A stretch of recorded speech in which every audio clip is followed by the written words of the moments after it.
Update India TV, हर खबर सच्चाई की ओर। हातकणंगले मतदारसंघातून धैर्यशील माने निवडून आल्याबद्दल इस्लामपूर मधील कार्यकर्त्यांनी केला एकच जल्लोष। हातकणंगले मतदारसंघाचे शिंदे गटाचे उमेदवार धैर्यशील माने यांची निवड झाल्याची समजताच इस्लामपूर मधील तरुणांनी एकच जल्लोष करत गुलालाची उधळण केली। यल्लमा चौक, गांधी चौक या परिसरात तसेच इतर परिसरामध्ये आनंद उत्सव साजरा करण्यात आला। संपूर्ण राज्याचे लक्ष लागून राहिलेल्या व मुख्यमंत्री एकनाथ शिंदे साहेब यांनी तळ ठोकून विशेष लक्ष दिलेल्या हातकणंगले मतदारसंघाच्या निवडणुकीच्या निकालाची मतमोजणी चालू झाली आणि राज्यातील सर्व निकाल लागत असताना हातकणंगले मतदारसंघाचाही निकाल लागला।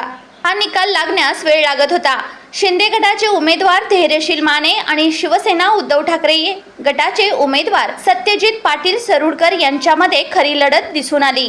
या मतदारसंघाचे स्वाभिमानी शेतकरी संघटनेचे नेते माजी खासदार राजू शेट्टी हे तिसऱ्या क्रमांकावर गेलेले होते। त्यातच सांगली मतदारसंघामध्ये विशाल पाटील यांचा विजय निर्विवादपणे जाहीर झाल्यानंतर सत्ताधारी आणि विरोधक यांच्या कार्यकर्त्यांचे प्रत्येक फेरी काळजाचे पाणी पळवून नेत होती। मतमोजणी निकाल हे अगदी ग्रामपंचायती किंवा एखाद्या नगरपालिकेच्या निकालासारखेच अतिशय अतितटीने लागल्याचे दिसून येत होते। कधी माने तर कधी पाटील यांना 2 आकडी, 3 आकडी, 4 आकडी असे लीड लागत होते। त्यामुळे कार्यकर्त्यांच्या काळजाचा ठोका चुकत होता। सरते शेवटी धैर्यशील माने 13 ते 14 हजार मतांनी लीडने निवडून आल्याचे समजताच कार्यकर्त्यांनी एकच जल्लोष करत गुलालाची उधळण केली।